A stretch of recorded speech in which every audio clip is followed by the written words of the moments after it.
मानसी और मोनू ने अपने दादाजी को दूर से आते देखा। बच्चे दौड़ते हुए उनके पास पहुंचे और बोले, दादाजी दादाजी, आप कहाँ गए थे?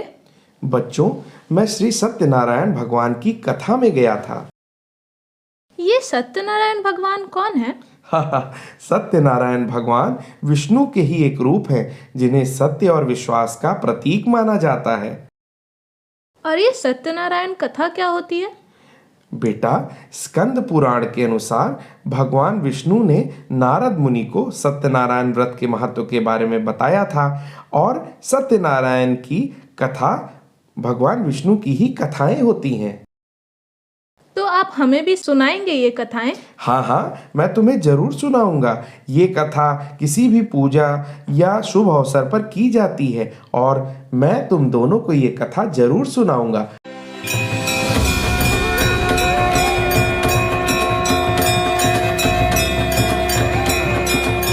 श्री सत्यनारायण कथा प्रथम अध्याय। एक समय की बात है, नैमिषारण्य तीर्थ में शौनकादि 88,000 ऋषियों ने श्री सूत जी से पूछा, हे प्रभु, इस कलयुग में वेद विद्या रहित मनुष्यों को प्रभु भक्ति किस प्रकार मिल सकती है तथा उनका उद्धार कैसे होगा?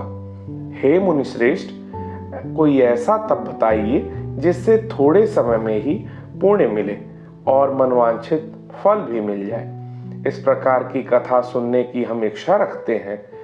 सर्व शास्त्रों के ज्ञाता सूत जी बोले, हे वैष्णवों में पूज्य, आप सभी ने प्राणियों के हित की बात पूछी है, इसीलिए मैं एक ऐसे श्रेष्ठ व्रत को आप लोगों को बताऊंगा जिसे नारद जी ने लक्ष्मी नारायण जी से पूछा था और लक्ष्मीपति ने मुनिश्रेष्ठ नारद जी से कहा था। आप सब इसे ध्यान से सुनिए।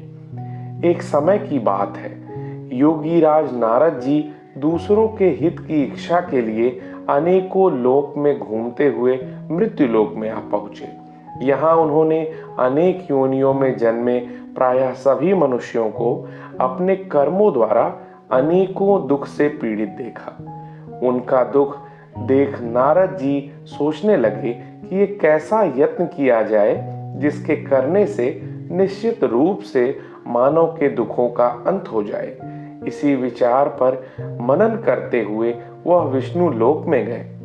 वहां वह देवों के ईश भगवान नारायण की स्तुति करने लगे, जिनके हाथों में शंख, चक्र, गदा और पद्म थे। गले में वरमाला पहने हुए थे। स्तुति करते हुए नारद जी बोले, हे भगवान, आप अत्यंत शक्ति से संपन्न हैं। मन तथा वाणी भी आपको नहीं पा सकती है। आपका आदि, मध्य तथा अंत नहीं है। निर्गुण स्वरूप सृष्टि के कारण भक्तों के दुख को दूर करने वाले आपको मेरा नमस्कार है। नारद जी की स्तुति सुन विष्णु भगवान बोले, हे मुनिश्रेष्ठ, आपके मन में क्या बात है?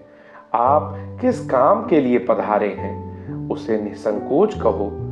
इस पर नारद मुनि बोले कि मृत्यु लोक में अनेक योनियों में जन्मे मनुष्य अपने कर्मों के द्वारा अनेकों दुख से दुखी हो रहे हैं। हे नाथ, आप मुझ पर दया रखते हैं तो बताइए कि वो मनुष्य थोड़े प्रयास से ही अपने दुखों से कैसे छुटकारा पा सकते हैं। श्री हरि बोले, हे नारद, मनुष्यों की भलाई के लिए तुमने बहुत अच्छी बात पूछी है।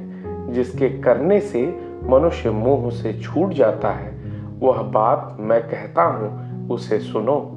स्वर्गलोक व मृत्युलोक दोनों में एक दुर्लभ उत्तम व्रत है जो पुण्य देने वाला है।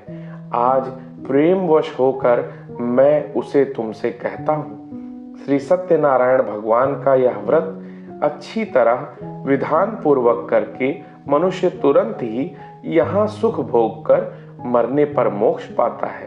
श्री हरि के वचन सुन नारद जी बोले कि उस व्रत का फल क्या है और उसका विधान क्या है? यह व्रत किसने किया था? इस व्रत को किस दिन करना चाहिए? सभी कुछ विस्तार से बताएं। नारद की बात सुनकर श्री हरि बोले, दुख वह शोक को दूर करने वाला यह व्रत सभी स्थानों पर विजय दिलाने वाला है।